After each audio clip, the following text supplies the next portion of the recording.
Bismillahirrahmanirrahim. Assalamualaikum warahmatullahi wabarakatuh. Salam dan bahagia Bapak Ibu Guru Hebat Nusantara.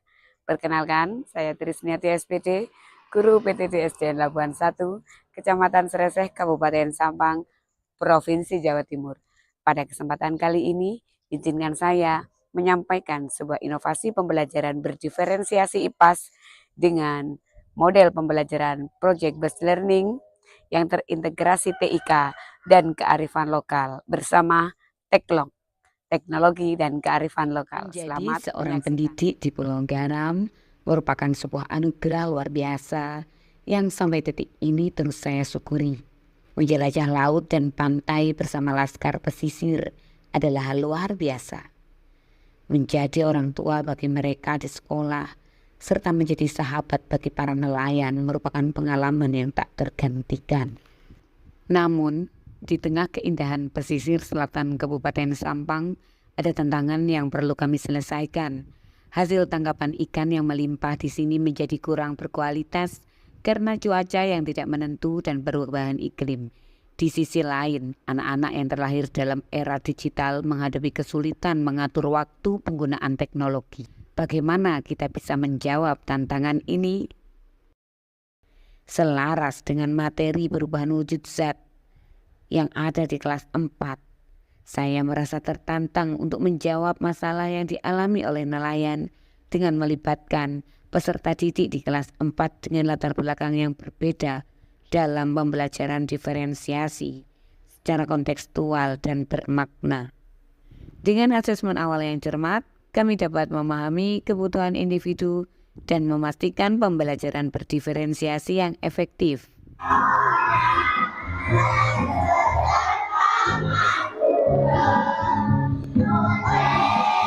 Mereka pulang dari sana mencari ikan. Ketika sudah nyampe di daratan, ikan-ikan yang ada ikan besar, ada ikan kecil. Ikan besar dijual, ikan kecil siapa?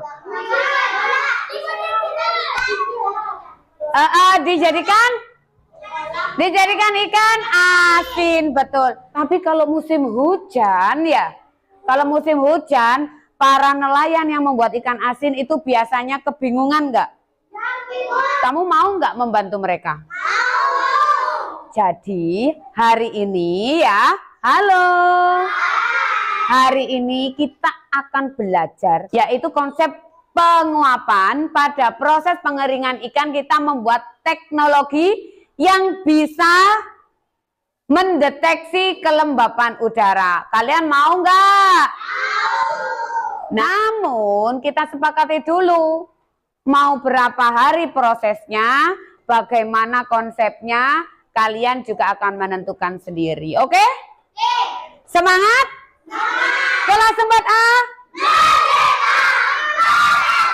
Pada tahap eksplorasi konsep atau penelitian dan penggalian informasi merupakan langkah penting dalam proses pembelajaran kami.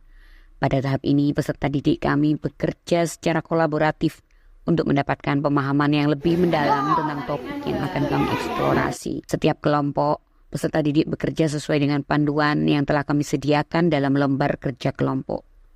Mereka melakukan penelitian dengan berbagai media, termasuk mencari informasi di internet, menggunakan perangkat Chromebook yang telah disediakan, mencari referensi dari buku-buku di perpustakaan sekolah dan taman baca, serta melakukan wawancara atau observasi langsung kepada nelayan lokal yang berpengalaman dalam pengeringan ikan. Selama proses ini, peserta didik memiliki kebebasan untuk memilih metode penelitian yang sesuai dengan minat dan gaya belajar mereka masing-masing. Guru memfasilitasi mereka dan memberikan panduan yang diperlukan untuk memastikan mereka mendapatkan. Misalkan yang sekiranya ada panas, ya cepat dikeluarin. Ya sambil lalu kan kadang yang namanya nelayan itu di rumah pun juga banyak kerjaan. Ya sambil lihat-lihat awan, kalau pas tiba-tiba ada awan, ya cepat-cepat dimasukin lagi. Setelah menggali pengetahuan lokal nelayan, anak-anak ini merancang sebuah solusi yang melibatkan teknologi. Mereka membuat alat sederhana yang dapat mengukur kelembapan udara. Ini akan membantu nelayan memantau kondisi udara selama proses pengeringan ikan asin. Mereka juga membuat situs web dibantu oleh guru untuk berbagi informasi dengan nelayan. Selama proses pemantauan dan evaluasi, setiap kelompok menguji alat yang mereka Di sebuah buat. desa kecil Mereka juga yang mempresentasikan hasil karyanya kepada teman-teman mereka dan menerima umpan balik. Guru melakukan penilaian formatif berdasarkan rubrik sesuai tujuan pembelajaran yang telah ditetapkan. Kemudian ikan asin ya. Kemarin kan sudah kami lihat apa yang kami ketahui tentang ikan asin. Kalau pada panas-panas biasanya kalau sedang hujan kalau dia malah menjadi sudah memberikan kami kesempatan untuk pengetahuan tentang proses pengeringan ikan. Dan kami mempunyai alat pendeteksi kelembapan udara berguna untuk biar bibit tahu cuaca yang pas untuk menjemur ikan. Terima kasih, ini berguna untuk Mbak.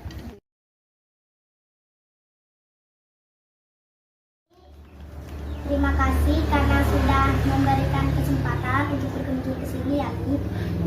Dan ini alat hygrometer untuk mengukur suhu kelembapan udara agar Umi bisa tahu kapan cuaca yang sangat sesuai untuk menjemur ikan asin.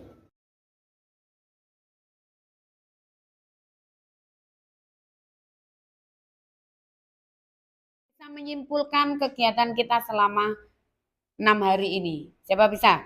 Oke, Upi, tepuk tangan buat Upi. Yuk, dipegang.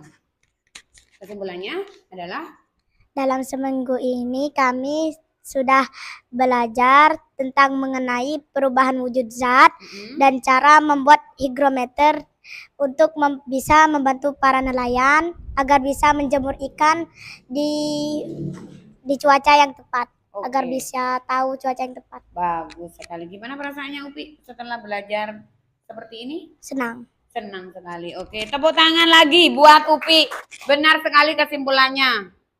Kita bisa membantu kesulitan yang dialami oleh nelayan. Setelah ini kalian dikasih lembar refleksi untuk dikerjakan ya. Jadi untuk masukan buat Ibu. Setelah proyek selesai, anak-anak merefleksikan pekerjaan mereka. Mereka mengevaluasi kelebihan dan kekurangan proyek mereka. Guru juga memberikan umpan balik. Ini adalah saat di mana pembelajaran sebenarnya terjadi, ketika mereka merenung tentang perjalanan mereka. Hati-hati ya. Nisa, gimana hari ini? Oke, senang. Waalaikumsalam. Waalaikumsalam. Bagaimana perasaannya? Oke. Penilaian Kenapa juga sedih? dilakukan Oh, oleh senang. guru. Guru menilai Sedih, kinerja kenapa mereka ini sedih? berdasarkan hasil proyek, presentasi, kolaborasi Besok tim, ketemu serta lagi. refleksi yang mereka Yuk, tulis. kelompok 2. Namun penilaian tidak hanya terbatas pada hasil akhir, melainkan juga pada kemajuan dan upaya yang mereka lakukan selama proyek ini.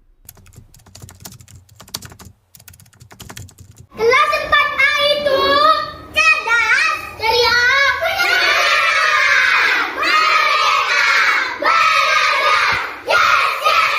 Beliau selalu mengintegrasikan dengan apa yang ada di daerah, seperti mengintegrasikan dengan kearifan lokal, hasil laut, dan teknologi yang ada yang dimiliki Puasa oleh di Padang Pasir, kegalauan saya tentang implementasi kurikulum Merdeka terbayar dengan adanya praktik baik yang dilakukan Ibu Trisni. berdampak positif Pembelajaran dan bisa ditiru oleh teman-teman yang lain, baik teman-teman yang ada di sekolah kita sendiri maupun teman-teman yang ada Di pesisir selatan Kabupaten Sampang, pembelajaran berdiferensiasi telah membawa perubahan positif.